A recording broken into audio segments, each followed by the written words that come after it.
Hello Team FD and welcome to our first episode of the World Cup Review. It's effectively replacing winners and losers and Euro Roundup live on Football Daily Monday, live on Euro Football Daily on Thursdays. And now to garner the expertise of Patrick van Straaten before we delve into our first winners. What do you think of the World Cup? Because we're yet to share a jar. Went to the cinema instead of coming to watch the football with me at the weekend. Who do you think you are? You're assuming I was invited. Maybe Joe didn't invite me to his house. No, I invited you to France-Australia game beforehand. I wasn't going to come to that. That's crazy talk. Hurtful. But you know what? That game was rubbish. It was. That's kind of in keeping with the World Cup so far in terms of quality. I think the quality of football has been quite bad, but the watchability has been very high. Unpredictability. I've been really enjoying the World Cup. However, if you said to me what good football has been played, I'd say about 5-10 minutes of the Germany-Mexico match, about 10 minutes of Brazil versus Switzerland. It's not been scintillating from the point of view of football being played at the highest level. But I don't know, every big team's underperforming. Some of the smaller teams are putting in really good performances. Everybody seems pretty defensively compact except for Germany. So I don't know, Spain and Portugal as well, there was some impressive stuff in there. I think Nacho's goal might be my highlight of the World Cup so far. It was so good. And what I was impressed with in the Spain versus Portugal game was that Cristiano Ronaldo adapted his game for the better of the team, which I don't think we saw last night with Neymar. As he found a way to stand out, to drag his side through it, but played for the shirt, Van Straaten. And that's why he's our first winner. So kick us off with Sidon. Yeah, he got a hat-trick to secure Portugal a draw against Spain in the opening game of the World Cup. Now he becomes the oldest hat-trick scorer in World Cup history, nearly 3 years older than the previous record holder, the Netherlands' Rob Rensenbrink, who did it back in 1978 at 30. Cristiano Ronaldo is 33 years and 130 days old. It's the 51st hat-trick in World Cup history, which is pretty remarkable when you think about it, and it's Ronaldo's 51st career hat-trick. The symmetry. Well, it's stupid, isn't it? It's just stupid. What's he up to? But he's got 84 goals now and 151 appearances for the Seleção das Guinas. And that equals Ferenc Puskás's numbers for Hungary, though in a lot more games. It makes him the second highest scorer, joint second, in international football history, behind Iran's Ali Daei. That one was for you, Milad. I think we all watched every game that Ali Daei played. We hoped it would never end. He's Amazing. got 20 more than Messi. I know, he's absolutely ridiculous. Anyway, it was kind of the classic Ronaldo hat-trick. Penalty, goalkeeping howler, and then worldie. Just when everybody on Twitter was just like, no, he's just a penalty merchant. Scored an absolutely ridiculous goal. And that's interesting as well. That was a sign of Ronaldo thinking for once too. That rather than hit it with his usual knuckleball technique, which hasn't worked for quite a while, he just took a traditional free kick, almost like he's one of the best football players in the world, put it in the top corner. And he used the man, I'm not sure who it was, maybe João Moutinho, he used the man to direct the ball as well. It was, there was a blueprint. He thought about it. So he's got his... won the penalty, won the free kick. So regardless of them being, set pieces, bloody won them as well, didn't he? Yeah, well, this is the thing. He had 4 shots, 3 on target. So actually fewer shots than usual, but very economical. 3 goals, obviously. 94% pass accuracy, 52 touches, 5 aerial duels won, which is pretty impressive against that Spanish defence, and a key pass. And that's, of course, not taking into account the fact that he did win the penalty, which obviously resulted in the goal too. So technically, he's assisting himself in this game. And frankly, the rest of the Portugal team weren't really at the races. I thought Guedes was not particularly good, and he's the other kind of attacking threat. Guedes huffed and he puffed, didn't he? But I think ultimately he will benefit from this experience. He let Sidon down on a couple of occasions. It clearly hurt him down to his very core, particularly that one where Ronaldo has busted a gut from his own box, has set him up with that crisp right foot pass, and he's sort of crumpled like a piece of paper instead of shooting first time. But I expect to see much more from him as the tournament goes on. Had a great season at Valencia, didn't he? But on the balance of things, Spain probably did enough to win. 67% possession, 13 shots to 9, 6 on target to 3, 8 key passes to 6, which you sort of expect with Isco and David Silva playing those advanced positions. They did create an awful lot of chances. And 14 dribbles to 7. Running rings around Portugal at times, completing 700 passes to to their opponent's 307, sustaining a 92% pass accuracy. So Spain, short of giving away a few silly fouls, pretty much did everything right in this game, didn't they?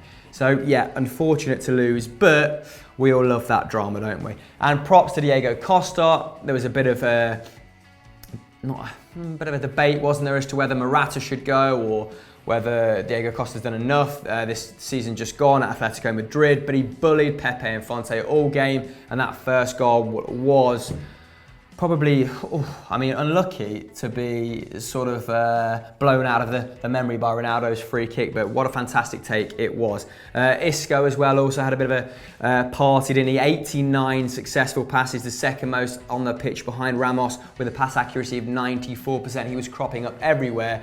I thought brilliant in that free role. Hierro definitely played that right. Leave him in that sort of hybrid kind of number 10 role. And he had 3 take-ons in the game and completed 2 shots on target. Obviously that one coming back off the bar probably would have been goal of the tournament. What a thunder bastard that was. Meanwhile, Fernando Hierro said he wouldn't change any of his players for CR7. Liar. But will he win the Golden Boot? Will he finally shine at a World Cup? I mean, 2 more goals would arguably put him as the front runner. So, and who have they got to play? Iran and Morocco.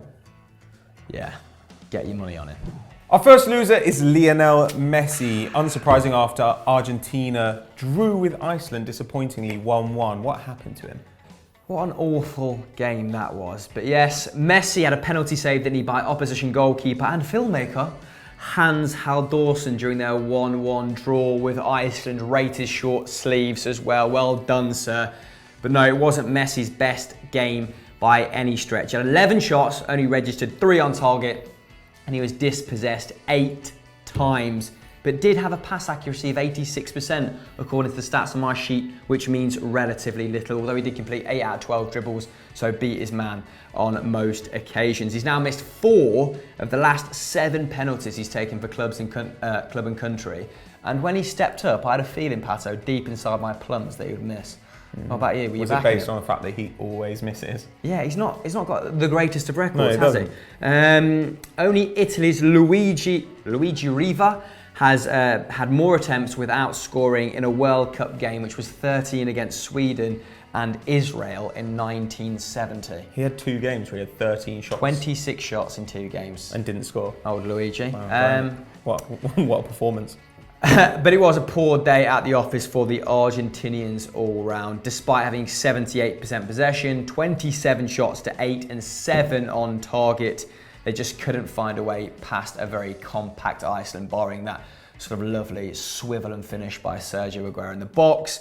They looked frail, didn't they, all day, and really struggled with the physicality of, quite frankly, an absurdly well-built Iceland team. Yeah. They were just full of brick houses. But it's the first time Argentina have failed to win their opening game since losing to Cameroon in 1990, and kind of justified a lot of our thoughts on Argentina and Sampaoli's men pre-tournament, didn't it?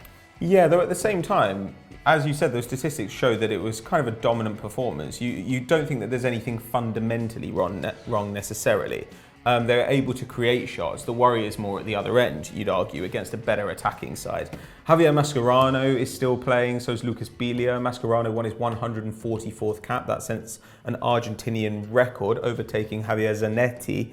But very disappointing performance for him. Aguero, probably the only guy who'll be happy after this on the Argentinian side. He got his first goal in 9 appearances at the World Cup.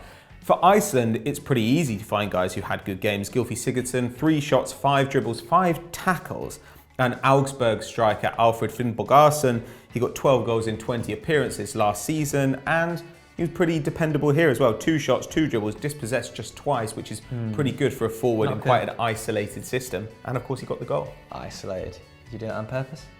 No. Caballero was fairly unconvincing for that finish, wasn't he? He's not a good keeper, is my take on Willy Caballero. But Finnbogason, it was Iceland's first shot on target in their first World Cup game, so fame for him. And his 23rd minute strike was the earliest scored by a debutant team since Yakini for Nigeria in 1994. They took just 21 minutes to get on the score sheet. Some would say that's a boring and stupid fact, Others might enjoy it, so... But it does draw attention to how susceptible Argentina are to the direct game. So I think our man of the match was Hal Lawson. Iceland have got Nigeria up next. Argentina have got Croatia. So it actually gets pretty tight pretty quickly if they don't start pulling it out of the bag soon. Oh, God. Imagine if they came third. That'd be quality. That'd be great. Before we move on, we have something of great interest for all of you, okay? So stop what you're doing and listen very intently. We did a test, a DNA test, as to who, Joe's father really is. And it turns out, no, that's not what it is. We did an ancestry test to determine who we should support should England get knocked out with our friends over at Sky Bet. Obviously, yes, that, because the Netherlands didn't make it. So Pato, if anything, this is more relevant for you. What's your ancestry then? Come on, you start. My ancestry is this, okay? Stop the video now, guess in the comments below as to what it is, and if you're right, well done. Anything. Give yourself a pat on the back. I don't know why you've opened yourself to that. I am 46% Northern Irish. Perfect. Are they going? So, an exotic start. Not going, irrelevant, okay? What's next? 23% Southern England. Okay, all right. But, we've already established this isn't about England. So you're telling me you're 69% British? All right. Nice. What's Next up, mate, is the Iberia Peninsula. Okay. A massive 5%. So that is either Spain or Portugal. Who are you going to go for then? I'm going to opt for Portugal. Of course you are. All right. Of course you are. The underdog. Yeah. Love it. Your hair would fit right. Very neat hair in the Serbian team. Noted. You could be a Serb. And just below that, Don't Finland / Northwest Russia, 4%. Ooh, so specifically Northwest. I could be supporting the motherland, but nuclear Russia. I'm going to go for Portugal, okay? And, should sure. England and Portugal meet, then, oh God, what a conundrum that'd be. Ooh. But what about you? See, I've got 58% Great Britain, which is actually up from the last time I did this test, so that's a bit worrying. But I kind of figured that would be the case. Like, my mum's side of the family are British, my dad's side of the family is Zimbabwean, but half of them went there from Britain, so that makes sense. Next up, European Jewish, not fielding a team at the World Cup. The Jews. No. So difficult to support them. Can't put Moses on a flag. What's up next? Next up, I've got 6% Iberian Peninsula, so I could go for Spain or Portugal as well. And having been born in Spain, it would make sense for me to support the Spanish. But arguably, I should be supporting England at this World Cup. But I'm not going to because I don't hate myself. So I think I'm Spain, you're Portugal. And there we have Let's it. see who wins the World Cup. And if you want to enjoy the first England game with us, Patrick 4% Scandinavia. Not with him. 1% Finland / Northwest Russia. It's just me on this video. I will, keep moving forward 1% despite Senegal. his interjections. And if you want to come over and watch the England game with us, effectively, we're doing a watch along for the Tunisia game on Football Daily tonight. It'll be me, Adam Templeman, Joe Tomlinson, and Ryan Mason. God. Please, just get behind the team. Look, Ryan Mason's fine, mate, but it's Templeman and Joe I'm worried about.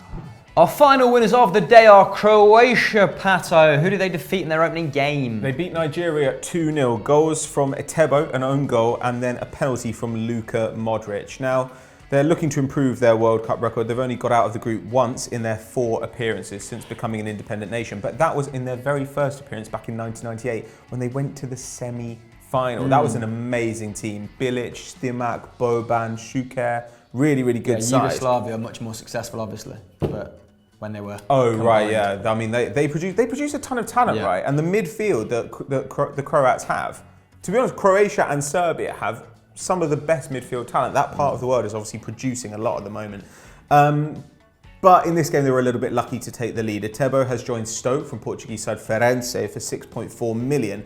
And he was a little bit unfortunate. Mandzukic throws himself at a corner. It goes between Etebo's legs, kicks off his heel, goes right in the corner. No way the keeper can get there. And from that point on, it was an uphill battle for the Nigerians.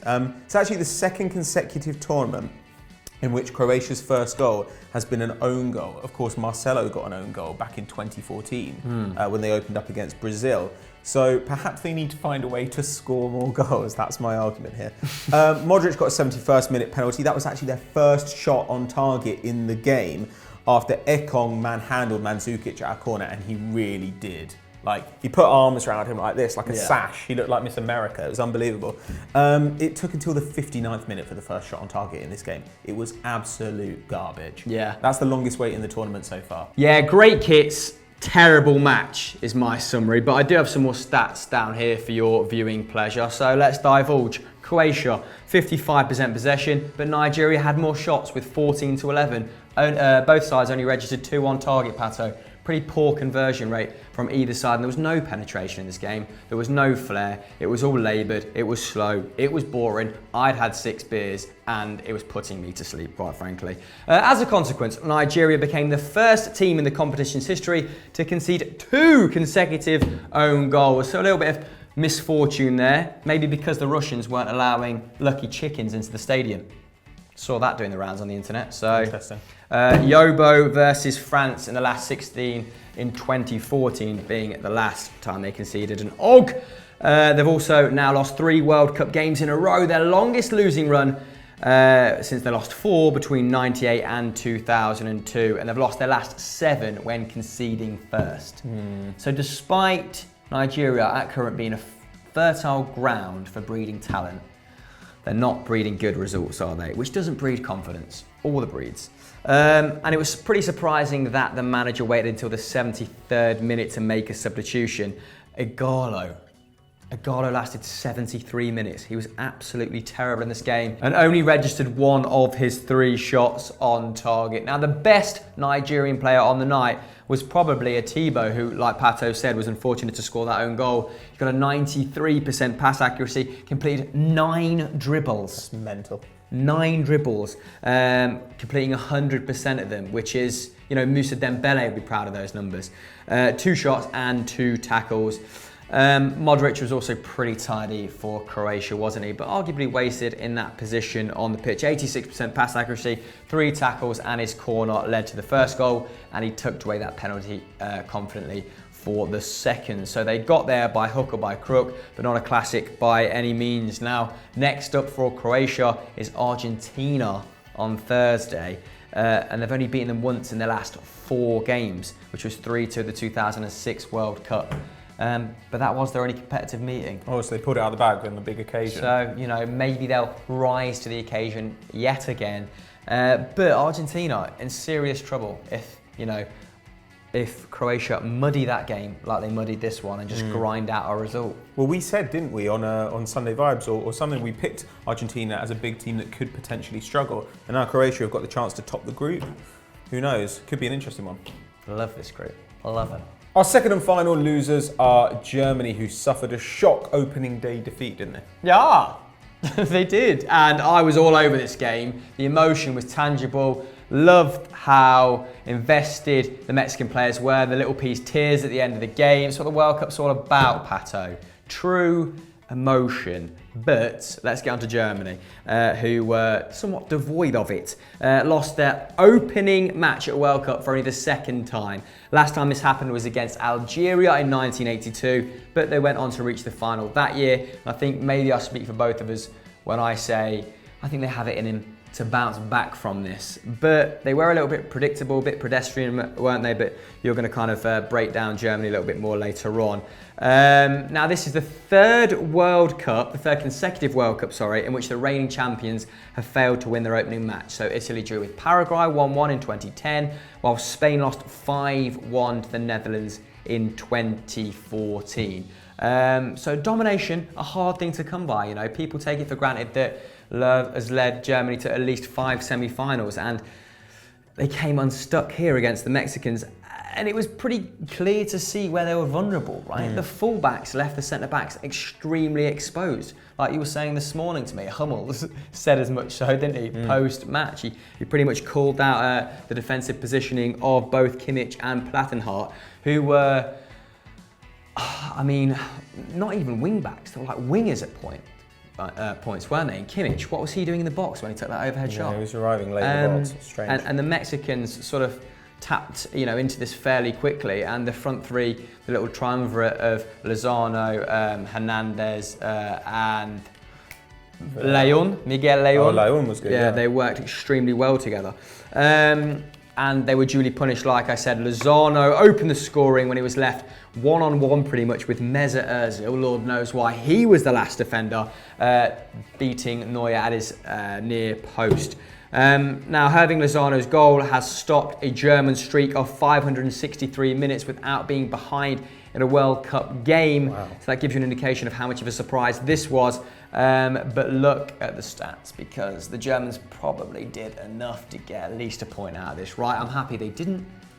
Like, it adds to the flavour of the World Cup. But 66% possession, 26 shots to Mexico's 13. 13 is still pretty high for this. You don't necessarily associate this German defence with being very porous. Mannschaft registering 9 on target. Wow. Now, expected goals actually had it at 1.23 to 1.19 in Germany's favour. Although quite a lot of their shot location was poor. Despite that, Julian Brandt, absolute thunder kraken, coming back off the post from a long way out. Cruz had 6 attempts. He was on a mission to beat Ochoa from range, wasn't he? But Ochoa matched him on more than one occasion. That little tip onto the bar, brilliant. It's not a World Cup without Ochoa making a worldie save, mate. Yeah, that's true, actually. I think it was a weird lineup, actually. We all love Timo Werner, but given that you knew Mexico were going to sit deep, it was strange to play a guy who kind of wants to play off the last shoulder. They needed to have that kind of money ball lineup. Maybe start with Brandt, maybe even start with Gomez, and just accept the fact that you're going to have the ball just in front of the back line. Once Brandt came on, I thought they were a lot better in the second half than they were in the first, but yeah, still very vulnerable on the break. Ozil and Muller created 9 chances between them, but what Germany had to give up to get them in those dangerous positions was pretty much all their defensive structure in midfield. Kroos obviously doesn't have the legs. Khedira is basically gone now. He's 31. So I think we might see Goretzka or somebody in the next game, because they can't carry on like this. On the other hand, it was a fantastic performance from so many of the Mexican teams. Gallardo at left back put in a great shift. 2 tackles, 9 interceptions, and won a couple of aerial duels. Carlos Vela made 3 key passes. So did Chucky Lozano, and he completed 4 dribbles as well. See, Draxler completed 5. And I thought that he was often the guy who looked like he was going to make a breakthrough, because he was able to beat that sitting defence. I thought he was Germany's best player on the night, and a little bit wasted in that sort of wide left position. But you could see what they were trying to do. He was trying to get in and then playing cutbacks, but they were just all occupied because the Mexicans were reading the defence so well. Great performance as well from Hector Herrera in midfield, who was playing DM. He completed 6 dribbles, made 7 tackles and an interception. Really showed Kroos and Khedira what they should be doing. And Mexico as well, a little bit of a party atmosphere at the end, managed to get Rafa Marquez on the pitch, 39 years old. It's his 5th World Cup, and the only 2 people to match that are Lothar Matthäus, obviously for Germany, and Antonio Carvajal, who's actually Marquez's countryman. Interesting stuff now in the group too. Sweden and South Korea, they'll have played by the time you see this. So who knows what the group's going to look like. But Mexico, great chance of going through like they did last time. Germany are going to need to have a rethink about their structure, because Mexico have now shown the blueprint for how you beat them if they don't sort this out. Yeah, I kind of think we expect Sweden to beat South Korea, right? I think so, probably. Yeah, and then unless Son has an insane. And then if Sweden, who are also notoriously hard to break down, at least they were in their qualifiers against Italy, get a point from Germany, then the race for second becomes extremely interesting, doesn't it? Granted, Mexico beat South Korea. Might f*** it up. But let's move on into the end. So guys, that was episode 1 of World Cup Review. Now we'll be sending out a tweet as to who you want us to cover in future episodes, so keep your eyes peeled for that. Pato, what content have you enjoyed this week on Football Day and Euro Football Daily? What should the people go and watch now? Oh, God. I mean, look, we've still got the previews, and I actually think that we called quite a lot of things right in the previews. So there's loads of good information in there if you're still wondering who you should be paying attention to as the group stages move along. Of course, there's Stat Was the Champions. You can always check that out. And we've got great 10s and 11s going out as well, where you can see players who don't deserve to be at the World Cup, players who should be at the World Cup instead of other people, managers you should be looking at, and young breakout stars. So all sorts of good stuff coming up on both channels. So long.